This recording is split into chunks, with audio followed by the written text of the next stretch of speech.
الحمد لله نحمده ونستعينه ونستغفره ونعوذ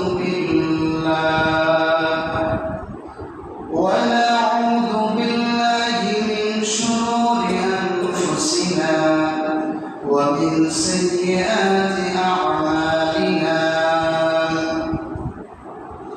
من يهد الله فلا مضل له ومن يضلله فلا هادي له ونشهد أن لا إله إلا الله وحده لا شريك له الذي أرسل رسوله بالحق بشيرا ونذيرا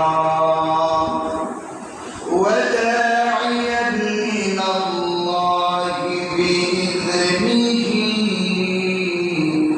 وسراجا وقمرا منيرا أعوذ بالله من الشيطان الرجيم بسم الله الرحمن الرحيم ولا تحسبن الذين قتلوا في سبيل الله أموات بل أحياء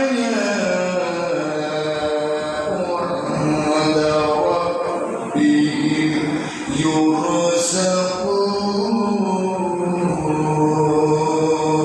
يرزقون وقال سبحانه وتعالى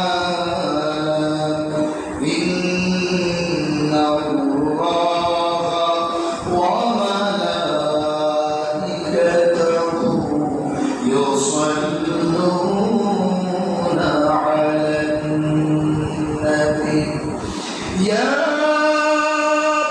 أيها الذين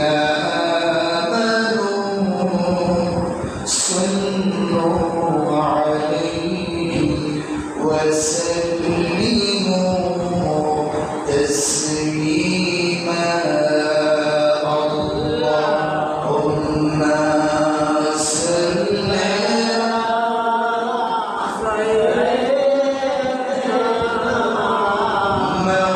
مولانا محمد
ইসলাম প্রচার করে নবীজি শুয়ে আছেন মদিনায়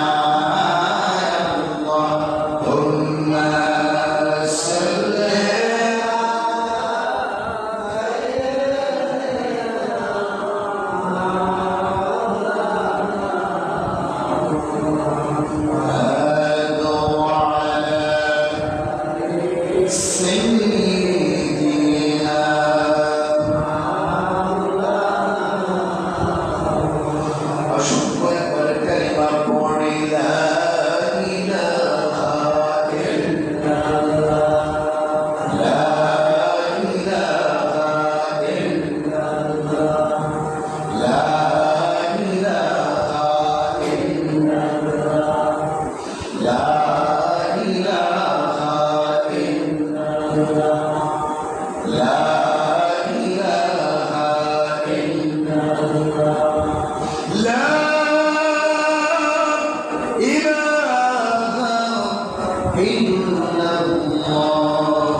কার শব্দ? বালা কি? বালা না শব্দের অর্থ কি? মুসিবত। মুসিবতের জায়গা, অর্থাৎ কারবালের জায়গাটা খুব মুসিবতের জায়গা। এই জন্য কারবালা কারে এটা আমরা জানি না, কিন্তু কিছু এইটা লাইন দেয় মাশাআল্লাহ সব। যদি আপনি সুখে শুধু পালন করলেন, তাইলে দিন বিজয়ের আনন্দ আপনার অন্তরে থাকবে না? অবশ্যই থাকবে। শুধু অনেকে শুধু সুখ পালন করতে চায়, দিন বিজয়ের আন্দোলন করতে চায় না।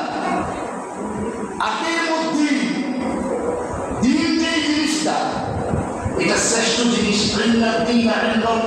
ইসলাম আল্লাহর কাছে একমাত্র মনোনীত পছন্দনীয় ধর্ম হলো কি? বলতে রয়েছে নাকি? ইসলাম কি? আল্লাহর কাছে মনোনীত ধর্মের নাম কি? ইসলাম। আল্লাহর কাছে মনোনীত পছন্দনীয় ইসলাম। অতএব ইসলামের জন্য যুগ যুগ ধরে নবী আলাইহিস সালাতু ওয়াস সালাম, সাহাবায়ে কেরাম, নবী আহলে বাইত সকলে জীবন দিয়েছেন, পরিশ্রম করেছেন, রক্ত দিয়েছেন, জান দিয়েছেন, মত দিয়েছেন। সব দেওয়ার কারণে আমার ভাইয়েরা নবীজির রক্ত দ্বারা ইসলাম আমরা পেয়েছি। ঠিক কিনা বলেন?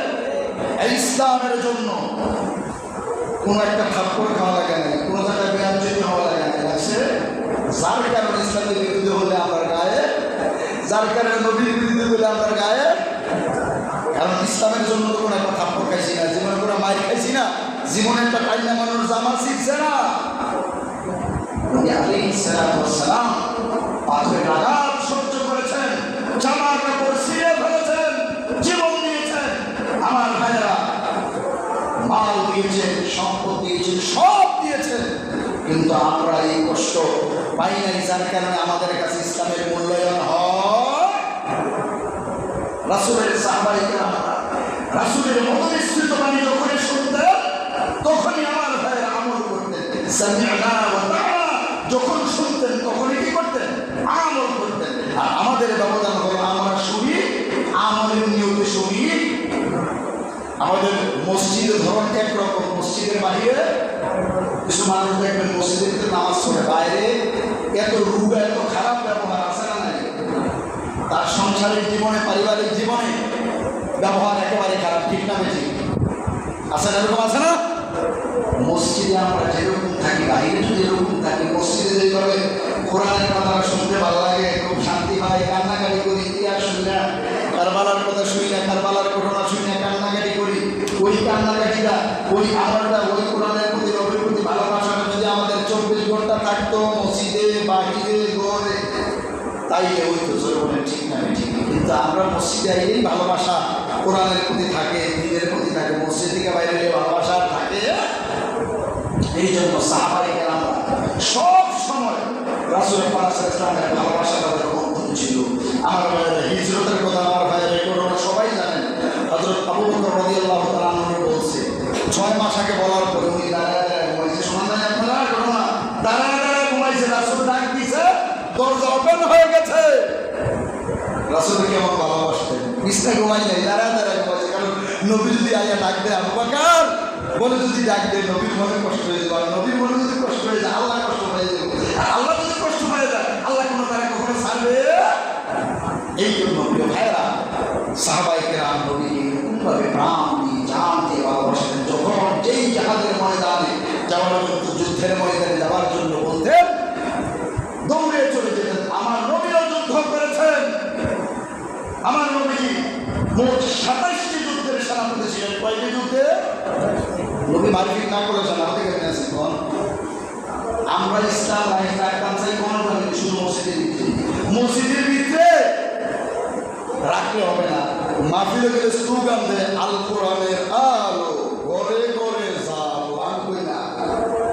এটা অসম্পূর্ণ স্লোগান। ঘরে বাইরে যাও, ঘরের ভিতরে রাখলে তো বাইরে ভেঙে যাবে। তো কেমনি ঠিক করবো? আল কোরআন আলু জ্বালায় লাভ হবে? আল কোরআনের আলু ঘরে বাইরে। আমার ভাইয়েরা রান্নাঘর থেকে সংসদ ভবন পর্যন্ত সব জায়গা কোরআনের আইন প্রতিষ্ঠিত করা লাগবে। বললেই একমাত্র আমার ভাইয়েরা শান্তি পাওয়া যাবে। এটা শান্তি খুঁজে পাওয়া যাবে। কথা বলেন না, করা যাবে? আমাদের অনুকূলে আসে এগুলো আমরা মানতে চাই, আর যেগুলো আমার মতের বিরুদ্ধে হয় ইসলামের বিধিবিধানগুলো সেগুলো আমরা অনেকে মানতে চাই না। বা সাহেবা একরাম এরকম করেন নাই। যাই হোক প্রিয় ভাইয়েরা, আমার নবীজি মায়ের খাইছেন হক কথা মানে বলতে যাই, ঠিক না ঠিক? 40 বছর আগে নবীর যখন নবুয়তি আল্লাহ তাআলা দেন নাই, কোরআন যখন আল্লাহ নাযিল করেন নাই, তখন রাসূলের তো শত্রু ছিল না, জানেন আপনারা? সেই নবুয়তি আল্লাহ নবীকে দান করছেন আর কোরআন নাযিল করছেন, তখন রাসূলের শত্রু বাড়ছে না কমছে? কথা কোন না কেন, বাড়ছে না কমছে? তো আজও যারা হক কথা কয় তারা শত্রু বাড়ে না কমে? শত্রু বাড়ুক আর যাই হোক, হক কথা বলাই লাগবে। আমার ভাইয়েরা বন্ধুরা, রব্বুল আলামিন সূরা বনী ইসরাঈলের কাছে বলে দিকে বলেন, বল ওয়া কুল জাআল হক ওয়া যাহাকাল বাতিল ইন্নাল বাতিলা কানা যাহুকা। সুবহানাল্লাহু আকবার। রব্বুল আলামিন বলেন, সত্য যখন আসবে মিথ্যা বিলুপ্ত হয়ে যাবে, সত্যের প্রকারে যখন বলবে মিথ্যা ধ্বংস হতে থাকবে, আর সত্যবাদী যারা সত্যকে আল্লাহ বিজয়ী দান করে, আল্লাহ মিথ্যাবাদীকে পরাজয় দান করেন, ঠিক না বেশি? আর বাস্তব প্রমাণ ফলক এই মুহররম মাসে মুসা আলাইহিস সালাতু ওয়াস সালামকে আল্লাহ তাআলা নাজাত দিয়েছেন, আর বিপক্ষে শক্তি ছিল ফেরাউন। ফেরাউন সর্দার সৈন্য সামন্তদেরকে আল্লাহ ডুবায় ধ্বংস করে দিয়েছেন, ঠিক না বেশি? ঠিক তেমনিভাবে নবী আলাইহিস সালাতু ওয়াস সালাম সাহাবায়ে কেরামরা যেভাবে দ্বীনের কাজ করেছেন, আজ যদি মুসলমানেরা হক পথে থাকে, যদি আমাদের দ্বীনের কাজ করে, আল্লাহ তাআলা অবশ্যই অবশ্যই দ্বীনের বিজয় দান করবেন। জোরে বলুন সুবহানাল্লাহ। যেমনিভাবে আমার ভাইরা এই কারবালার ময়দানে আল্লাহ তাআলা ইসলামের বিজয় দান করে দিয়েছেন। আমার ভাইরা বন্ধুরা, কারবালার আমার ভাইয়ের ইতিহাস থেকে অনেক জিনিস আমাদের শিক্ষা আছে।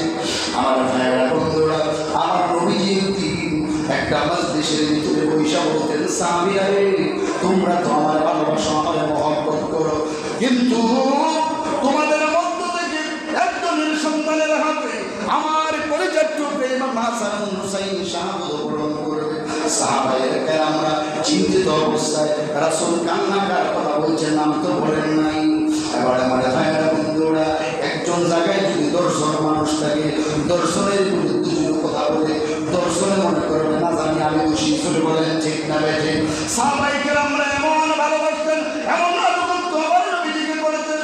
আবার চিন্তার মধ্যে আছেন, কে নাকি সাহাবীরা বলতেছেন, ইয়া রাসূলুল্লাহ, কে আপনি বলেন কার সন্তানের হাতে শাহাদাত বরণ করবে, আপনি একটু বলেন। নবীজি বলেন না। সাহাবায়ে কেরাম বলতে বলতে বলতে এক পর্যায়ে নবীজি বলে ফেললেন, আমির মাবিয়ার সন্তানের আদেশে আমার নাতিরা শাহাদাত বরণ করবে। আবার নবীজি সাহাবী হযরত আমির মাবিয়া ডাক দিয়ে বলেন, ইয়া রাসূলুল্লাহ, যেহেতু আপনি বলেছেন আপনার নাতি আমাদের হাতে, আমাদের বংশের মানুষের মাধ্যমে শাহাদাত বরণ করবে, নবী আল্লাহকে সাক্ষী রেখে ওয়াদা করলেন, আমি আমির মাফিয়া জীবনে কোনোদিন বিবাহ করব না। কেমন ভালোবাসতেন হুজুর!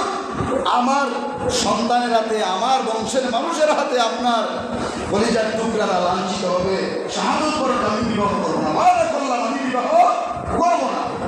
আল্লাহর হুকুম, তো আল্লাহর হুকুম কিন্তু কখনো রদ হয় না। আল্লাহ যে হুকুম করেন, আল্লাহর হুকুম ঠিকই পালন হয়, এটা আল্লাহর হুকুম। আমার ভাইয়েরা, তখন হযরত আমির মাফিয়া বললেন, হুজুর, আমি জীবনে বিয়ে করতাম না, যেহেতু এই কথা, এই অবস্থা হবে, আমি বিবাহ করব না, আল্লাহর হুকুম তো।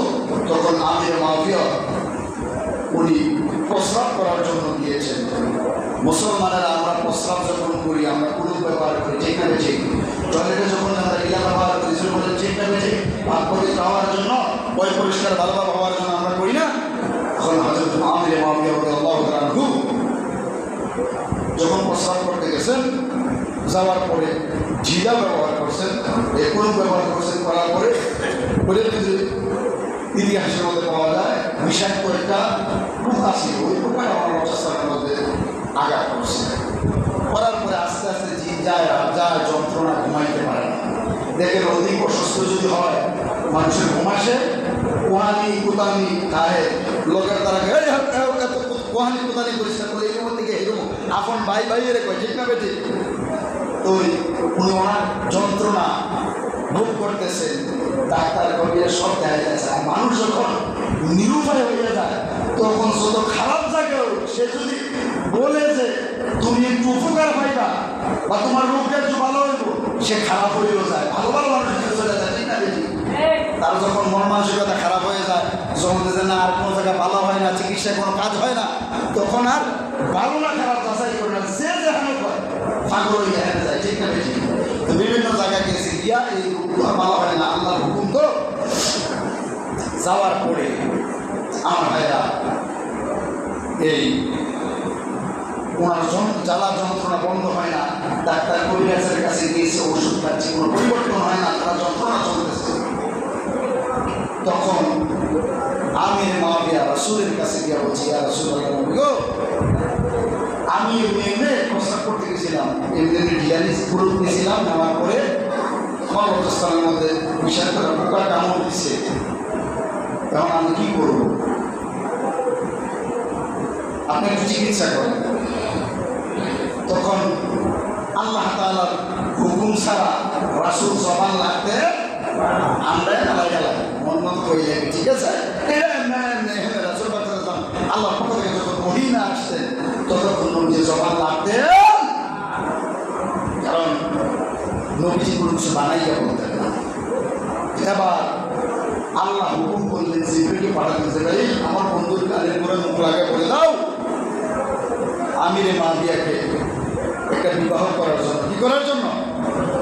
বিবাহ করার জন্য। বিবাহ করলে আল্লাহ তাআলা রোগটা শিফা করে দেবেন। প্রিয় ভাইয়েরা, বন্ধুরা আমার, আমিরে মাবিয়া রাদিয়াল্লাহু তাআলা আনহু বিবাহ যখন করলেন, বিবাহ করার পরে আমার ভাইয়েরা তার গর্ভে ইয়াজিদ জন্মগ্রহণ করলেন। এবার আমার ভাইয়েরা কিভাবে, কেন, কিভাবে এইভাবে আমার ভাইয়েরা মারামারি হলো? আমার ভাইয়েরা আল্লাহ রাসূল সাল্লাল্লাহু আলাইহি ওয়াসাল্লাম খেলাফতের দায়িত্ব, ইকামতের দ্বীনের দায়িত্ব পালন করতেন।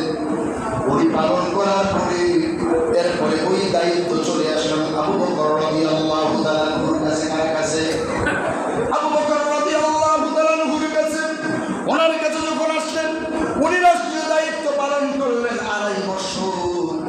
2.5 বছর পালন করার পরে আবার বাঞ্ছিত হলেন ওসমান রাদিয়াল্লাহু তাআলা আনহু।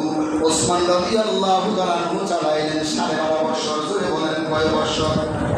12.5 বছর চালাইলেন ওসমান রাদিয়াল্লাহু তাআলা আনহু।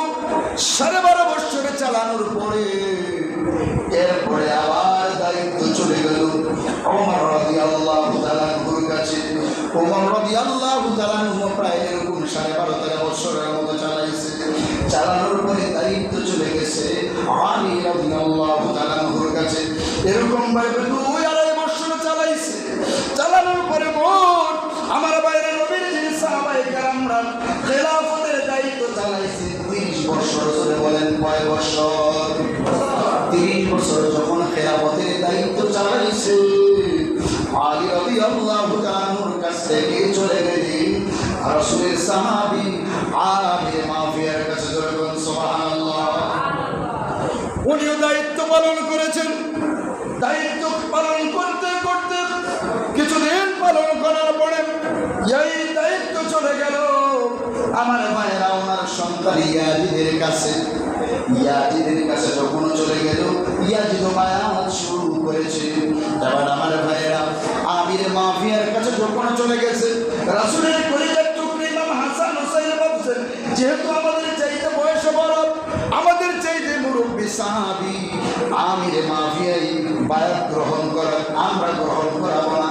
কিন্তু ডাইরেক্ট নবীর নাতিদের কাছে না আইসা চলে গেছে সন্তানের কাছে। দেখবেন বাংলাদেশে এমন ফির আছে কিন্তু সন্তান যোগ্য না, ফিরারই সন্তানে পায়, ঠিক না বেটি? কি কথা বল না?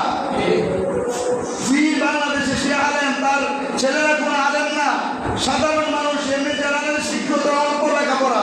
কিন্তু এখন কি করব, ব্যবসা চাঙ্গা করার জন্য তখন এই ফিরারি চলে যায় সন্তানের কাছে। কার কাছে?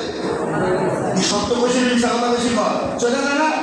সত্যি যদি যোগ্য ব্যক্তি দরবারে থাকতে, এখন অধিকাংশ দরবারে এমন অফিসার আছে অযোগ্য, যার দাড়ি নাই, মুছ নাই, কোরআন করতে পারে না, হাদিস করতে পারে না, মানুষকে বুঝাইতে পারে না, ভালো করতে পারে না, আছে না? ঠিক আমার ভাইয়েরা, যখন চলে গেলেন তখন দুষ্ট ইয়াজিদ বললেন আমি বায়াত গ্রহণ করাবো। দুষ্ট ইয়াজিদ উনি রাজতন্ত্র কায়েম করতে চাইলেন। উনি বললেন না, আমার থেকে আর কেউ ক্ষমতা নিতে পারবে। উনি জোর করে ক্ষমতা চালানো শুরু করলেন। আমার ভাইয়ের ইতিহাসে পাওয়া যায় উনি মানুষের উপর অত্যাচার করতেন। ব্যক্তি হিসেবে তেমন ভালো ছিলেন না, মদ পান করতেন, জেনা ব্যভিচার করতেন। উনি মানুষ খারাপ ছিলেন। তখন ইমাম হাসান হুসাইন কয় না, তার কাছে যদি ক্ষমতা থাকে জনগণ কষ্ট পাইব, ইসলামের 12টা পয়সা যাইব না, তার কাছে ক্ষমতা থাকতে পারবে। আমার ভাইয়েরা, আমরা অনেকে বলে থাকি কোরআনে রাজনীতি নেই, পুরা 30 পারা কোরআনে রাজনীতি, রাজনীতি নেই। কেন বলছে? রাসূল সবসময় দোয়া করতেন মিল্লাতুন সুলতানান নাসিরা, আল্লাহ তুমি আমার রাষ্ট্র ক্ষমতা দাও। কি ক্ষমতা দাও? রাষ্ট্র ক্ষমতা দাও। সেই ইমাম মসজিদে নামাজ পড়ায়, যেই ইমামের আন্ডারে হাজার হাজার মানুষ নামাজ পড়ে, সেই ইমামের ওয়াজ হাজার হাজার মানুষ শুনে, ওই ইমাম যদি ক্ষমতা পায়, ওই ইমামগুলো ক্ষমতার অপব্যবহার কখনো করবে। তাই আমার ভাইয়েরা বন্ধুরা, কোরআনে নাকি রাজনীতি নাই, পুরা কোরআনেই তো রাজনীতি। আর মিয়া সঠিক নীতি পালন করতে হলেই তো আল্লাহ বলা মানুষ লাগবে। সরে বলেন ঠিক না বেশি? এছাড়া সঠিক নীতির কথা কেউ বলবে? এবার আমার ভাইয়েরা বন্ধুরা,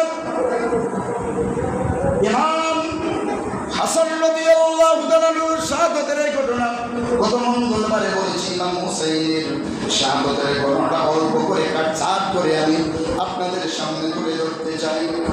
আমার ভাইয়েরা, দুষ্ট ইয়াজিদ যখন বায়াত গ্রহণ শুরু করলেন, রাষ্ট্র ক্ষমতায় যখন চলে আসলেন, দিন সমাজের ভিতরে অত্যাচার চালালেন, গুরু দুঃখী মানুষের দিকে তাকান না।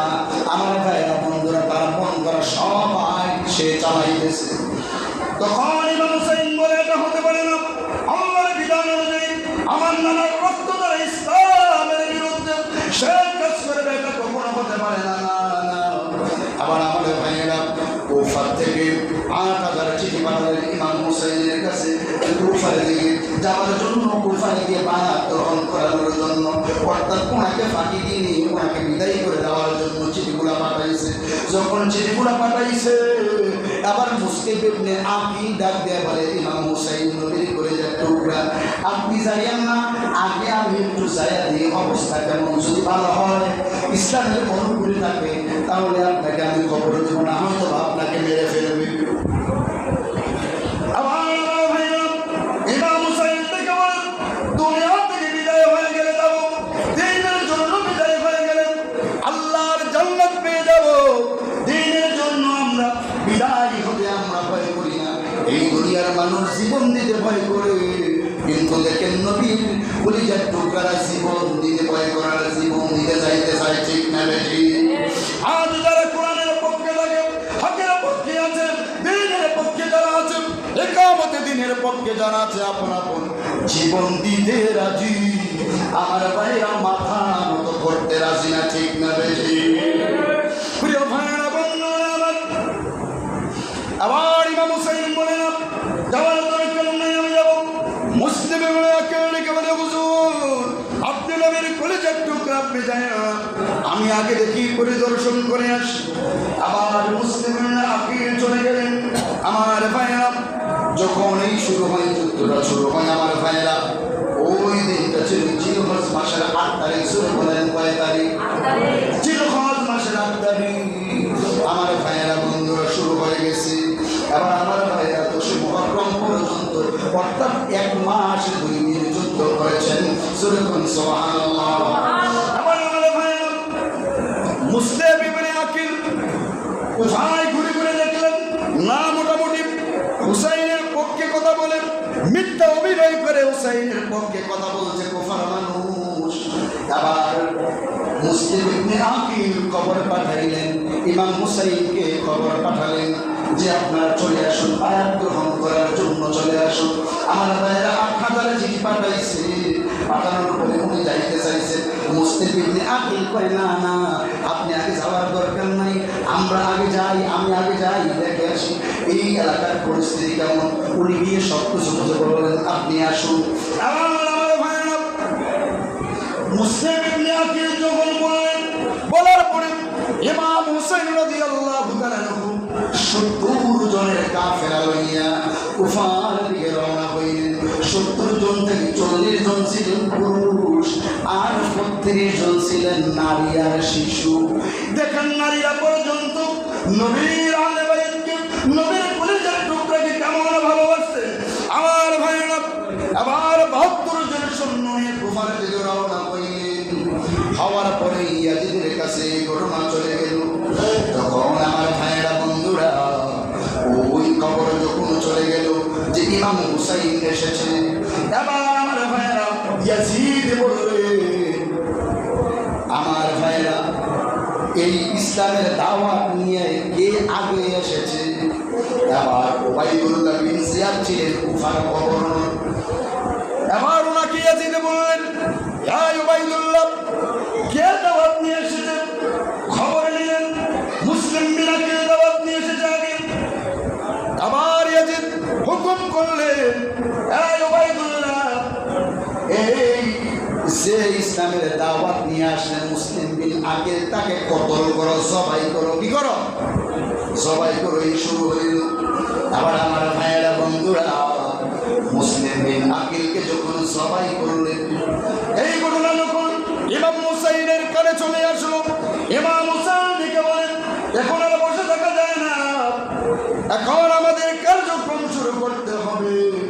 আবার আমাদের ভাইরা এই 72 জন নারী পুরুষ লইয়া কুফার দিকে যখন রওনা হয়েছেন, রওনা হওয়ার পরে আমার ভাইরা দেখেন বিশাল একটি বড় মাঠ।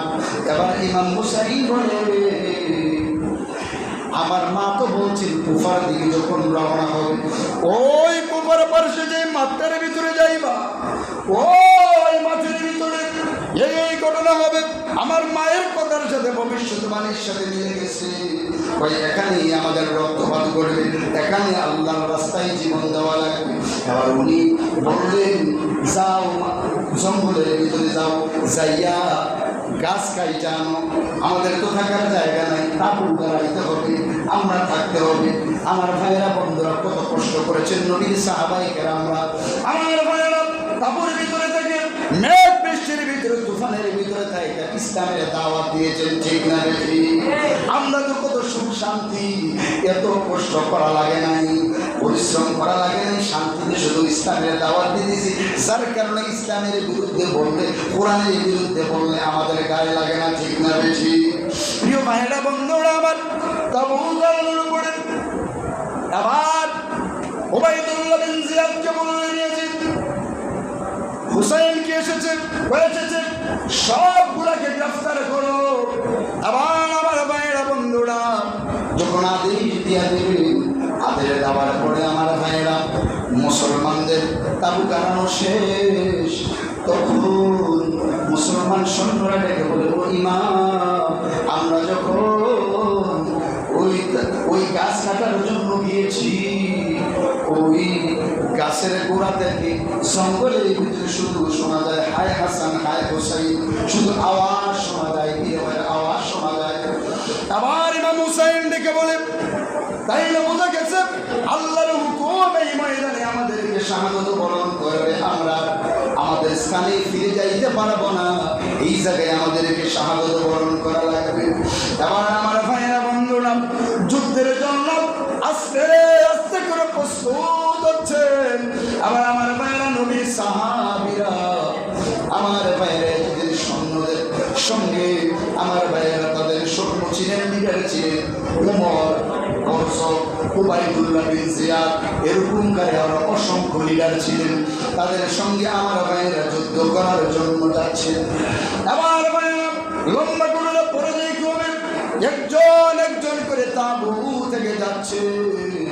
যাওয়ার পরে আমার ভাইয়েরা ইমাম হুসাইন রাদিয়াল্লাহু তাআলার স্ত্রী ডেকে বলে, প্রাণের স্বামী, আজকে 1 মাস 2 দিন হলো আমরা চলে আসছি, স্তনের ভিতরে দুধ নাই, বাচ্চারে খাবার দিতে পারি না, স্তন শুকিয়ে গেছে, শরীর দুর্বল হয়ে গেছে, আমরা না খাইয়ে তো থাকতে পারি, আপনার এই 6 মাসের শিশুটা তো থাকতে পারে না, একটু সুরাত করে যান, একটু পানি পান করে জানেন, শিশু বাচ্চা দেখলে তাদের মায়া লাগতে পারে।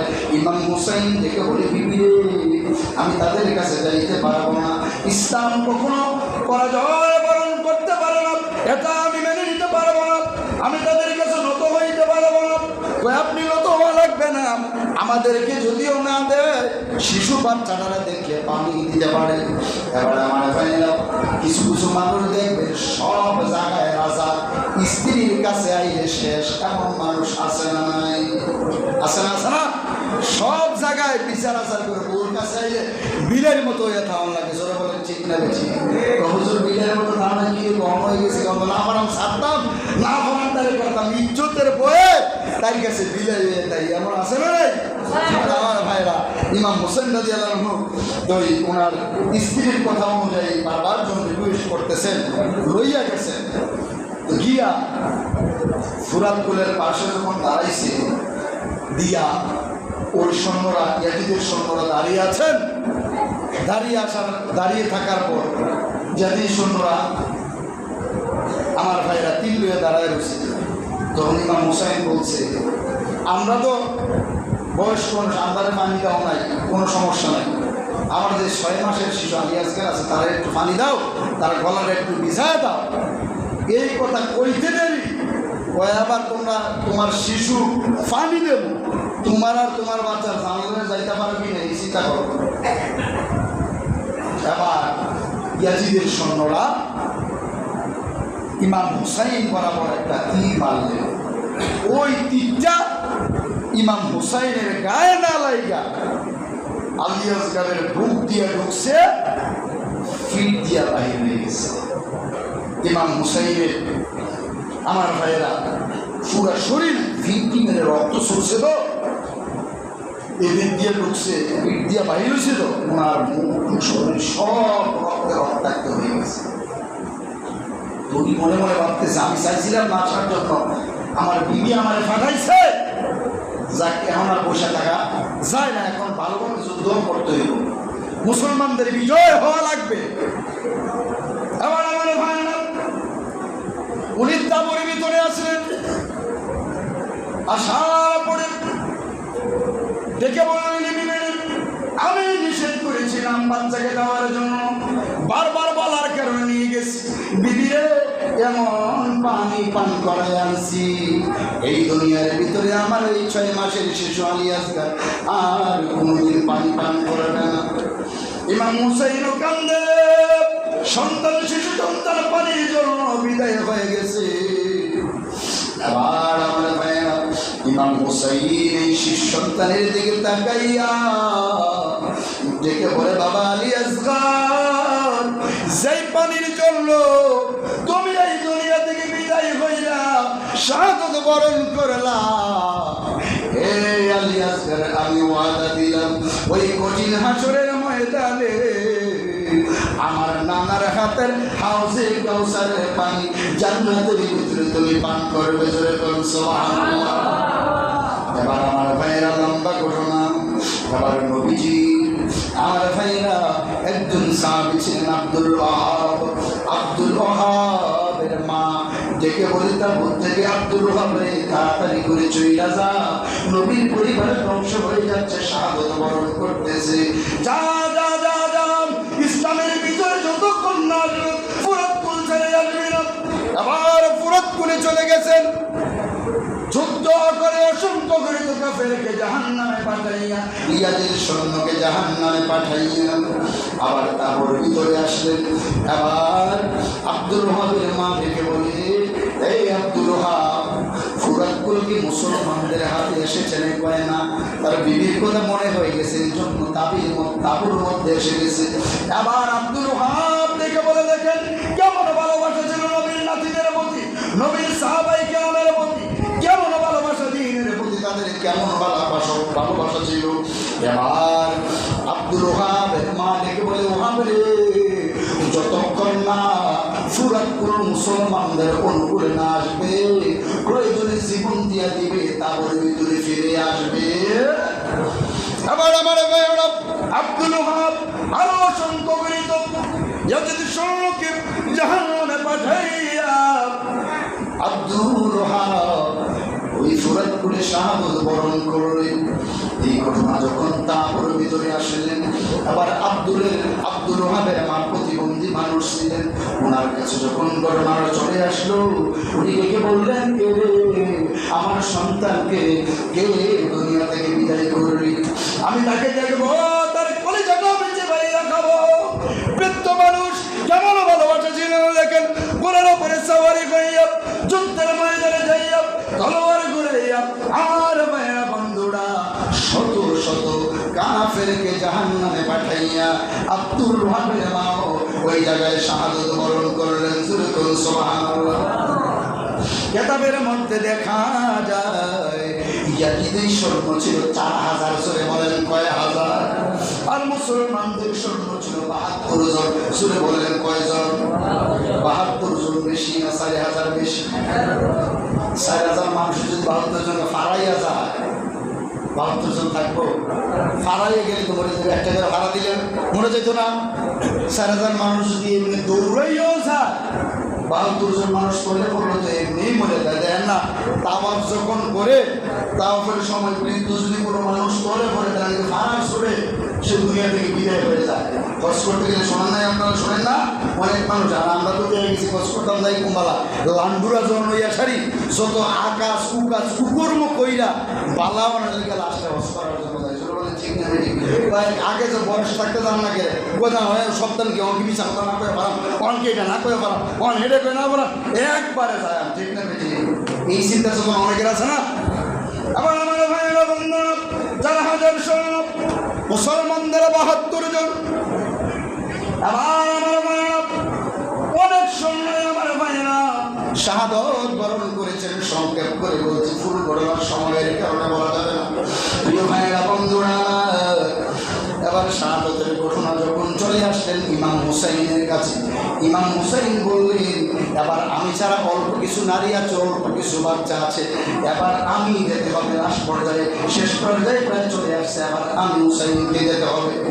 আবার আমার ভাইয়েরা ইমাম হাসান যখন বিদায় হয়ে যায়, বিদায়ের মুহূর্তে গত মঙ্গলবারও বলেছি, একটা ওয়াদা করেছিলেন, ভাই হুসাইন রে, আমার ছেলে কাসিম, তোর মেয়ে সবিনা, দুজনকে বিবাহ বন্ধনে আবদ্ধ করে দিস। আমার ভাইয়েরা ওয়াদা করে গেছে।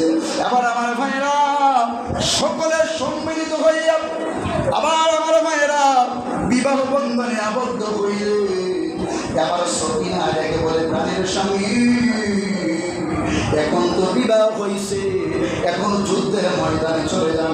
আমার বাবা শাহাদত বরণ করেছে, আপনার বাবা শাহাদত বরণ করেছে, আপনার বাবার সাথে যারা এসেছে অসংখ্য সাহাবায়ে কেরাম শাহাদত বরণ করেছে। আপনি বৈশা তাই কেন না? আমাদের বাসুর হবে আল্লাহর জান্নাতে। জোরে বলুন সুবহানাল্লাহ। আপনি চলে যান, ফুরাতকুলে চলে যান, দুনিয়ায় বাসুরের দরকার নাই, আল্লাহর জান্নাতে বাসুর করব। স্বামী স্ত্রীর মধ্যে কেমন আচরণ, কেমন ভালোবাসা ছিল, প্রিয় ভাইয়েরা আমার দিনের প্রতি কেমন ভালোবাসা ছিল, কেমন মহব্বত ছিল, একটু ঘটনাটা থেকে ভুল করেন। দেখে বলে, প্রাণের স্বামী, আমার আব্বা যাওয়ার আগে আপনি যান। আবার কাসেম রাদিয়াল্লাহু তাআলা যুদ্ধের ময়দানে গিয়ে শাহাদত বরণ করলেন। জোরে বলুন সুবহানাল্লাহ। শুনতে বলতে প্রিয় ভাইয়েরা আমার, এরপরে ইমাম হুসাইন রাদিয়াল্লাহু তাআলা যুদ্ধের পোশাক বললেন, হেলমেট পরলেন, যুদ্ধের বিদায় লইয়া এবার আমার ভাইরা ওয়াদা করে গেলেন এইভাবে যেই জয়নাল আছে, জয়নাল যদি দুনিয়ার ভিতরে থাকে ইসলামের সব ইসলামের জানটাকে ধরে রাখবে, তারা সুন্দর করে বড় করিল, ভালো করে ইসলামের রীতি অনুযায়ী তারা শিক্ষা দিও। বইলা ইমাম মুসাইলিম ওই ফুরাত করে চলে গেলেন। সুবহানাল্লাহ। এবার ফুরাত করে যখন চলে গেছেন, এবার বর্ষক উমর উবাইদুল্লাহ যান আরো এগুলো লিডার যারা আছে যে হুসাইন রাদিয়াল্লাহু তাআলা দেখছে সব দৌড়াইয়া ফলাই গেছে গা। কি করছে? ফলাই গেছে গা। এবার যখন ফলাই গেছে, 1 মাস 2 দিন তো খাবার খায় না, আমার ভাইয়েরা শরীরের শক্তি নাই। ইমাম হুসাইন রাদিয়াল্লাহু তাআলা গায়ের জামাটা খুলছে, খুললে এই ফুরাতের ভিতরে নামছে, নাইমা এইভাবে উস কইরা পানি করেছে, ভাবছে একটু খাইব, পানিটা উড়াইয়া চিন্তা করছে কাহারে আমার 6 মাসের শিশু পানির জন্য বিদায় হয়ে গেল, আমার নানার সাহাবাই কেরামরা বিদায় হয়ে গেলেন, আমি যদি পানি রাখাই দিলে রক্তের সাথে বেঁধে নিয়ে হবে না, এটা খাইতাম না, পানি হালাই দিছে। আমরা কিতা করে বলে তাকে বেঁধে চাইয়া কেউ দেখি একটু খেলাই, ঠিক না? ঠিক হ্যাঁ, নবীর এমনও সাহাবী আছে যারা যুদ্ধের ময়দান থেকে মরাবে, তারা ফালাই আইসা পড়ছে, এমন মানুষ নাই? ভাইরা আমার, আমরা তো খাইলে বলে এবার পানিটা ফালাই দিচ্ছে, ফালাইয়া দিয়া এবার আমার ভাইরা পানির ভিতরে দাঁড়াই দিচ্ছে। কতক্ষণ দাঁড়ায় থেকে দেখে আর কেউ নাই। এখন বলেন, ইমাম হুসাইন যখন ফুরাতে নেমে গেছেন, ফুরাত কার হাতে?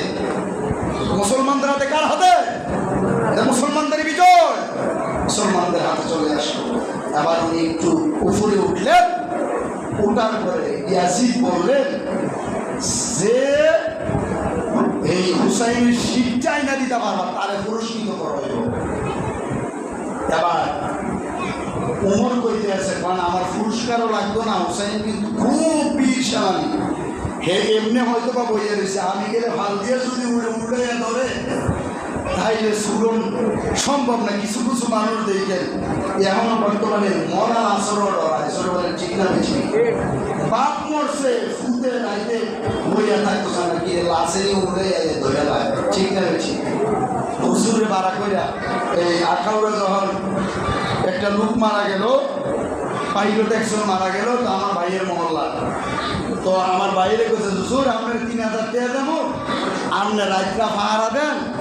সে সন্তানরা ভয় পাইতে, আমার বাইরে উচ্চা করতেছে, তার বাপি কি তাদের সন্তানের গর্ব নাকি, সন্তানরা ভাড়া দিব, আমার কি এত কষ্ট করে কামড়া বাড়ি গেলে বাইরে ছিল, কোটি কোটি টাকা দিয়ে গেছে, সম্পদ দিয়ে গেছে, আমি ভাড়া দিতাম গেলে সন্তানরা ভাড়া দিব।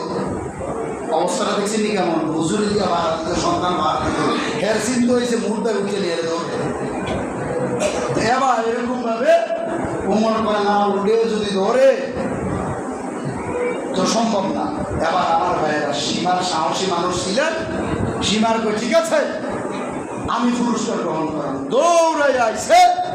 আইয়ে ইমাম হুসাইন রাদিয়াল্লাহু তাআলা যখন দৌড়ছে, উনি বুঝাইয়া হয়ে গেছেন, খানা নাই, বোঝেন না, একদিন খানা না খেলে দিন অবস্থায় না, রোজা রাখছে নিয়ে কিন্তু রোজা রয়েছে মতো খাইছে, 1 বেলা খাইছে না বা 2 বেলা খাইছে না, এবার অবস্থায় না, 1 মাস 2 দিন খায় না। 2008 তারিখ, এতে মহরমের 10 তারিখ, কদিন 1 মাস 10 দিন ধরে চলতেছে। তখন আমার ভাইরা উনি হয়ে গেছে, ফরার পরে ওনার বুকের ভিতরে উঠছে সীমা, ওঠার পরে করুণ কণ্ঠে বলতেছি, ইমাম হুসাইন সীমারে আমার ছেড়ে দে, আমি শ্বাস মালাইতে পারতে আসি না। কারণ আমি ছাড়তাম না, 4 পা ধরলেন, আমি শ্বাস মালাইতে পারতেছি না। হাত দিয়ে গলার ভিতরে সাইপা দিলেন, সাইপা ধরলেন। এবার ইমাম হুসাইন কয়, সীমা আমার তুই ছেড়ে দে, আমার সাথে বেয়াদবি করিস না, এই বুকের ভিতরে আমার নানার হাজার হাজার আমার সুমা আছে, এই গলার ভিতরে হাজার হাজার সুমা আছে, যে আমার ছেড়ে দে, আমি তো এমনি দুনিয়া থেকে বিদায় হয়ে যাবো, শাহাদত বরণ করবো কিছুক্ষণের মধ্যে, আমাকে ছেড়ে দে। কয় না, ছেড়ে দেওয়া যাবে না। এবার ইতিহাসে পাওয়া যায় ইমাম হুসাইন থেকে বলে, সীমার তো জামাটা একটু খুলছেন, বুতাম একটু বলছে, আমার বুতামটা খুলে দেয়, বুকের ভিতরে একটা সুরু নাই, তখন ইমাম হুসাইন বলছে, সীমার আমার মা ভবিষ্যৎবাণী দিয়ে গেছিল, আমার মা কইছিল যারাতে আমার প্রাণ যাবে তার বুকের ভিতরে একটা চুল থাকবে না। এখন দেখবেন যার ভিতরে বুকের ভিতরে চুল নাই, কয় না যে শিমর শিমর, তার দয়া নাই, ওইটারে কেন্দ্র করে মানুষ কয় আমার মা ভবিষ্যৎবাণী দিয়ে গেছে যারাতে আমার প্রাণ যাবে তার বুকের ভিতরে চুল থাকবে না। বুঝছি আমার রক্ষা পাওয়ার জন্য আমি শাহাদাতের প্রাণ এখানেই পান করতে হবে। আবার আমার বিভিন্নভাবে আঘাত করতেছেন শিরিন আমার জন্য, লম্বা করে আঘাত করে কাটতে পারে না। এবার ইমাম হুসাইন করুণ কণ্ঠে ডেকে বলে, সীমা সেইভাবে এইভাবে চিৎ করে আমার উপরে তুমি ছুরি চালাইছো, যেহেতু আমার নানার চুমা এই কণ্ঠনালীর ভিতরে গলার ভিতরে আছে, ওই নানার চুমা খাওয়ার কারণে আমার আল্লাহ স্বয়ং ওই গলা কাটতে দিবেন না। সীমার থেকে বলে তাই নাকি বলেন, আমার মুসলমান কেমন দেখেন মৃত্যুকে ভয় পায় না, জীবনকে এইভাবে দিতে চায়। আমার ভাইয়েরা বন্ধুরা ডেকে বলে, সীমানে আমাকে এইভাবে ফালাইয়া আল্লাহু আকবার বলে যখন আমার উপরে ছুরি চালাইবা, শিব নিতে পারবা, আর এইভাবে যদি কিয়ামত পর্যন্ত চেষ্টা করো স্বয়ং আমার আল্লাহ গলা কাটতে দিবেন না। আমার ভাইয়েরা ইমাম হুসাইনের কথা অনুযায়ী এইভাবে আমার ভাইয়েরা নিচের দিকে করলেন। আমার ভাইয়েরা দুনিয়ার মানুষ, আমার ভাইয়েরা কিভাবে মৃত্যু থেকে বাঁচবে সেই চিন্তা করে, ঠিক না ঠিক? ইমাম হুসাইন দ্বীনের জন্য কোরআনের জন্য কেমন মায়া মহব্বত ছিলেন। উনি বলছেন এইভাবে ফালাইয়া আল্লাহু আকবার বলে কেটে নিতে পারবা, এর সারা নিতে পারবা না। এবার ওনার কথা অনুযায়ী আল্লাহু আকবার বলিয়া শিবটা লইয়া আমার ভাইয়েরা দৌড়াইয়া ইয়াজিদের কাছে চলে গেলেন। ইয়াজিদ চেয়ারের ভিতরে অবৈধ ক্ষমতার চেয়ারের মধ্যে ইয়াজিদ বসে আছে, পাশে ওবাইদুল্লাহ বিন জিয়াদ কুফার গভর্নর। কাল মাথাটা যখন শিখটা যখন রাখছে, সীমাদিকে পুরস্কৃত কথা করা হলো। করার পরে আমার ভাইরা এবার আমার ভাইরা কুফার গভর্নর ওবাইদুল্লাহ বিন জিয়াদ ঠোঁটের ভিতরে জিন্না দিয়ে এইভাবে ঢুকাইতেছে। নবীর সাহাবী যায়েদ থেকে বলেন, ওবাইদুল্লাহ বিন জিয়াদ কান্না কিন্তু ভালো হইতেছে না, খুব খারাপ হইতেছে, খুব খারাপ হইতেছে। এইভাবে ভেবে শিরাংশ ঠোঁটের ভিতরে জিন্না দিয়ে গুতাইতেছো, বেয়াদবি করতেছো। দেখো এই ঠোঁটের ভিতরে রাহমাতুল লিল আলামিন, রাহমাতুল লিল আলামিনের হাজার হাজার সুন্নাহ আছে। খবরদার এইভাবে ঠোঁটের ভিতরে আঘাত করিও না। চোখের ভিতরে আঘাত করতেছে। আমার ভাইয়েরা বন্ধুরা, দিনের প্রতি সাহাবায়ে কেরামদের কেমন মহব্বত ছিল। যায়েদ রাদিয়াল্লাহু তাআলা মুখে বন্দী করে রাখছে, আটকে রাখছে। আমার ভাইয়েরা আটকে রাখার পরে কোনো কিছু তো করতে পারে না, আবার কাঁদতেছে, কয় ওবাইদুল্লাহ খবরদার এই বেয়াদবি করিস না, আল্লাহ সহ্য করে নিলাম। এই চোখের ভিতরে নবীর চুমু আছে, চোখের ভিতরে নবীর চুমু আছে, বেয়াদবি করিস না। এবার আমার ভাইয়েরা থুতু নিক্ষেপ করলেন। থুতু যখন যায়েদ রাদিয়াল্লাহু তাআলা উবাইদুল্লাহ বিন জিয়াদের চেহারা বরাবর করলেন, আরো বেশি কুতানি শুরু করলেন। আমার ভাইয়েরা লাশ পড়তে যায়েদ রাদিয়াল্লাহু তাআলা আমার ভাইয়েরা কাশ দিয়া ওই কাশ উবাইদুল্লাহ বিন জিয়াদের কাছে পড়লো। হুজুর কোন সুবহানাল্লাহ। আমার ভাইয়েরা উবাইদুল্লাহ জিয়াদ বুঝাইতে চাইছেন আমার হাত বাঁধা, সব কিছু বাঁধা, পারি না, আমি উত্তেজিত হয়েছি, সেব দিছি, কাল দিছি, এটার বিনিময়ে যদি আল্লাহ মানে মাফ করে দেয় দিতে পারে, ঠিক না বেটি? আবার আমার ভাইয়েরা ওই সৈন্যরা, আমার ভাইয়েরা ওই শরীরটা ক্ষত বিক্ষত করার জন্য উটের পৃষ্ঠের ভিতরে দিয়ে দিলেন, এইভাবে ক্ষত বিক্ষত করে দিলেন। এরকম ভাবে আমার ভাইয়েরা বন্ধুরা ইসলামের জন্য তারা শাহাদাত বরণ করতেছেন। 10 তারিখ চলে গেল, 11 তারিখ নবীজির স্ত্রী আমাদের আম্মা উম্মে সালমা রাদিয়াল্লাহু তাআলা ঘরের ভিতরে বৈশা কাঁদতেছে। নবীর একজন সাহাবী বলে, এবং তার নারীর পাশাপাশি যারা নারী ছিল, নারীরা বলে, ও আম্মা জান আপনি কেন কাঁদতেছেন? এবার আমার ভাইয়েরা বন্ধুরা উম্মে সালমা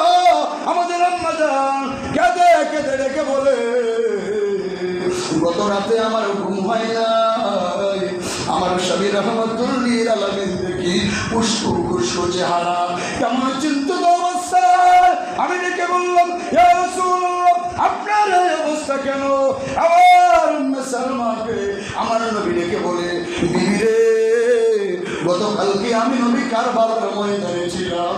কারবালার দৃশ্য দেখে আমি চিন্তিত। আমার উস্কো অবস্থায় আমি দেখলাম আমার কলিজার টুকরাকে কিভাবে শাহাদত বরণ করিয়েছে।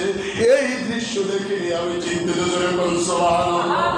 এই জন্য প্রিয় ভাইয়েরা, বন্ধুরা, ইসলামের জন্য যুগে যুগে নবী সাহাবায়ে কেরাম, নবীর আহলে বাইতরা জীবন দিয়েছে। আমরা মনে করি দ্বীনের জন্য যারা জীবন দেয়, আমার ভাইয়েরা, বন্ধুরা, তাদের ওই পায়ের প্রশ্ন আমি বলছি, আল্লাহর রাস্তায় যারা জীবন দিবে, এই দুনিয়ার চাইতে কোটি কোটি গুণে সুখে ওই জায়গায় থাকবে। যখন সুবহানাল্লাহ। আমার ভাইয়েরা, বন্ধুরা, রব্বুল আলামিন সূরা আল ইমরানের 169 নম্বর আয়াতে কারিমায় বলেন, ওয়ালা তাহসাবান্নাল্লাযীনা কুতিলু ফি সাবিলিল্লাহি আমওয়াত বাল আহয়াউন ইনদা রাব্বিহিম ইয়ারযুকুন। সূরা বলি আল্লাহু আকবার।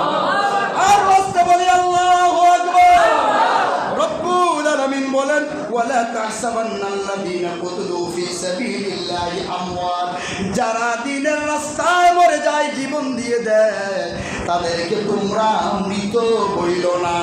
আর আমি আল্লাহর কাছে জিন্দা এবং জীবিত। ইনদা রাব্বিহিম ইয়ারযুকুন, তাদেরকে আমি আল্লাহর পক্ষ থেকে রিজিক দেওয়া হয়। সুবহানাল্লাহ। তাইলে বলেন, মরা মানুষের কি রিজিক লাগে? কথা বুঝতেছেন আমার? মরা মানুষের রিজিক লাগে, জিন্দা মানুষের রিজিক লাগে, মরা মানুষের রিজিক লাগে না। আল্লাহ তো এখানে বলছেন, ইনদা রাব্বিহিম ইয়ারযুকুন, যারা শাহাদাত বরণ করে আমি আল্লাহ তাদেরকে রিজিক দেই। আমার ভাইয়েরা, সূরা বাকারার অন্য জায়গায় আল্লাহ বলেন, ওয়ালা তাকুলু লিমান ইউকতালু ফি সাবিলিল্লাহি আমওয়াত বাল আহয়াউ ওয়ালাকিন লা তাশউরুন। আল্লাহু আকবার।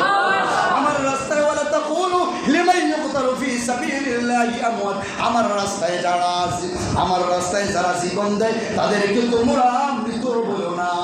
আমি আল্লাহর রাস্তায় যারা জীবন দেয় তারা কিয়ামত পর্যন্ত আমি আল্লাহর কাছে জিন্দা এবং জীবিত। সুবহানাল্লাহ। তাইলে বোঝা গেল, যারা শাহাদাত বরণ করে তারা মরে না, আল্লাহর কাছে চলে যায়। আমার ভাইয়েরা, তারা জিন্দা। জোরে বলেন ঠিক না বেঠিক? কেন জিন্দা? এখানে আল্লাহ বলছেন না, সূরা আল ইমরান 169 নম্বর আয়াতে বলছেন, ওয়ালা তাহসাবান্নাল্লাযীনা কুতিলু ফি সাবিলিল্লাহি আমওয়াত, আল্লাহর রাস্তায় যারা শাহাদাত বরণ করে বাল আহইয়া, তাদেরকে তোমরা মৃত বলো না। ইনদা রাব্বিহিম ইয়ারযুকুন, আল্লাহ তাদেরকে রিজিক দেন। আর জিন্দা মানুষ ছাড়া আল্লাহ তো রিজিক দেন। অতএব যারা শাহাদাত বরণ করে, আমি বলি, গত মঙ্গলবারও বলছি, এটা হলো সাকুর মতো, এটা ব্রিজের মতো, একটা পুলের মতো। পুলের এই পার হচ্ছে দুনিয়া, ফুলের ওই পার হচ্ছে আল্লাহর জান্নাত। আপনি শাহাদাত বরণ করবেন, আমার ভাইয়েরা, ওই পারে আল্লাহর জান্নাতে চলে যাবেন। এই জন্য আল্লাহর রাস্তায়, এই কোরআনের জন্য, দ্বীনের জন্য যারা জীবন দেয় তাদের কোনো লস, এই জীবনের দাম আছে। প্রিয় ভাইয়েরা, বন্ধুরা, এই জন্য সকলের সঙ্গে আমার আকুল আবেদন, সকলে 5 ওয়াক্ত নামাজ পড়বেন, দ্বীনের পথে থাকবেন। কারবালার ঘটনা অনেকেই বলেন, আমি বললাম না গত মঙ্গলবারে কইতাম গেলে 12টা বাজে যাবে, ঠিক না? এখন তো মোটামুটি ঘন্টা খানে হয়ে গেছে। বলতে গেলে ফুললি বলতে গেলে একটা কইতাম গেলে আরেকটা লাইন বললা, ছাড়তে গেলে বুঝলা নেই, তাড়াতাড়ি করলে ওয়াশ করতে গেলে লাগিয়ে দিলে ব্যাস বুঝলা লাই। রে ভাইরা, অনেক লম্বা করা যায়, কাঠ সার দিয়ে যে কথাগুলো বললাম, দেখেন এই কারবালার থেকে আমাদের অনেক শিক্ষণীয় আছে। আর আমরা শিক্ষণীয় বিষয় হিসাবে আমরা বেছে নিছি কি জানেননি? খিচুড়ি রাইন্দা হাজজন জিকির। জোরে বলেন ঠিক না বেঠিক? আপনি কি করলেন? হাজজন কি জিকির করলেন? নাম বিকার বলে গুনাহে কাবিরা, উল্টাই আপনার বলা কি? গুনাহে কাবিরা, কাবির মানে বড়, মানে বড় গুনাহ। কি গুনাহ? বড় গুনাহ। হাজজন জিকির করা জায়েজ নাই, হারাম। কি নিশান হয়ে মিছিল করলেন, তাই ইসলামের যে বিজয় হইল আপনি কিনা করবেন, খালি সুর রয়ে বলে থাকবেন। এই মুহররম থেকে আমাদের অনেক শিক্ষণীয়, গত জমে আমি বলছি না, গত জমেই বলতাম কারবালার কথা, কিন্তু যে আমলের কথা যদি এই ঘটনা বলতাম তাহলে আমলের কথা আর কথা নয়। তো চিন্তা করলাম 10 দিন আমলটা মানুষ করুক, দ্বিতীয় জুমানের কারবালার কিছু চিত্রকর্ম আর ইমাম হুসাইনের শাহাদতের চিত্রটা মঙ্গলবার অল্প কিছু বলছিলাম। প্রিয় ভাইরা বন্ধুরা, এই ইতিহাস থেকে আমরা শিক্ষা গ্রহণ করুন। সাহাবাইকে আমরা জীবন দিছে বাতিলদের কাছে মাথা নত করে, আর আল্লাহ বলেন কুল জাহাকাল হক ওয়া জাহাকাল বাতিল ইন্নাল বাতিলা কানা যাহুকা। বাতিল শক্তি ধ্বংস হয়ে যাবে, হক যারা আল্লাহ তাদেরকে বিজয় দান করবেন। ঠিক না ঠিক? যেহেতু আমার ভাইয়েরা ওই ফুরাত কুলে তাদের সৈন্য ছিল ৭২ জন সৈন্য লইয়া যদি ৪,০০০-এর সাথে আমার ভাইয়েরা জিততে পারেন, আমার ভাইয়েরা বিজয় আনতে পারেন। আজ যদি আমরা কোরআনের পথে থাকি, দ্বীনের পথে থাকি, ইসলামের পথে থাকি, আল্লাহ কি আমাদের বিজয় দান করবেন না? ওই আল্লাহ এখন আছে না? অবশ্যই আছে। আল্লাহ তাআলা আমাদের সকলকে এই মুহররম মাস থেকে আমরা শিক্ষা গ্রহণ করি। মুহররম মাস সুখের মাস, যেমন সুখের মাস এই মুহররমটা হলো আবার বিজয়ের মাস। আমার ভাইয়েরা এই দিন প্রচার বেশি বেশি করে করি। দিন প্রচার প্রসার যখন করবো তখন মানুষ বুঝবে, দিন বুঝলে আমার ভাইয়েরা মানুষকে বুঝাইতে একটু সহজ হবে। যে বলেন ঠিক না ঠিক? যেই জিনিসটা আপনি না বুঝে কিন্তু আপনার আমল করতে ভালো লাগবে না। যদি পরিপূর্ণভাবে আপনি বুঝেন তাইলে আপনার আমল করতে ভালো লাগবে। ঠিক না বেটি? মেয়ের ভাইয়েরা আমার সময় গেছে, আপনারা সময় চলে গেছে। করতে আসলে কইলে তো অর্ধেকটা কই করতে শেষ করা যায় না। প্রিয় ভাইয়েরা বন্ধুরা আমার সময় চলে গেছে, এই জন্য প্রিয় ভাইয়েরা সামনের দিকে আর আগাতে চাই না। তাইলে এই কারবালা থেকে আমরা শিক্ষা গ্রহণ করব। রোজা তারা রাখছি, আলহামদুলিল্লাহ সামনে রোজা রাখবো, বেশি বেশি করে আমল করব। যেহেতু আল্লাহ বলছেন শাহরুল্লাহিল মুহররম, মুহররম মাস আমার মাস, এই মুহররম মাসে বেশি বেশি করে ইবাদত করবো। বাকি দিনগুলো চেষ্টা করবো বেশি বেশি করে আমল রোজা রাখবো, ইনশাআল্লাহ রাখার চেষ্টা করবো। আল্লাহ আমাদের সকলকে আল্লাহর দ্বীনের জন্য কবুল করুন। আল্লাহর দ্বীনের পথে থেকে যেন এই দুনিয়া থেকে বিদায় হতে পারে। সকলে বলি আল্লাহ আমিন। ওয়া মা তাওফীক ইল্লা বিল্লাহ। আসসালামু আলাইকুম।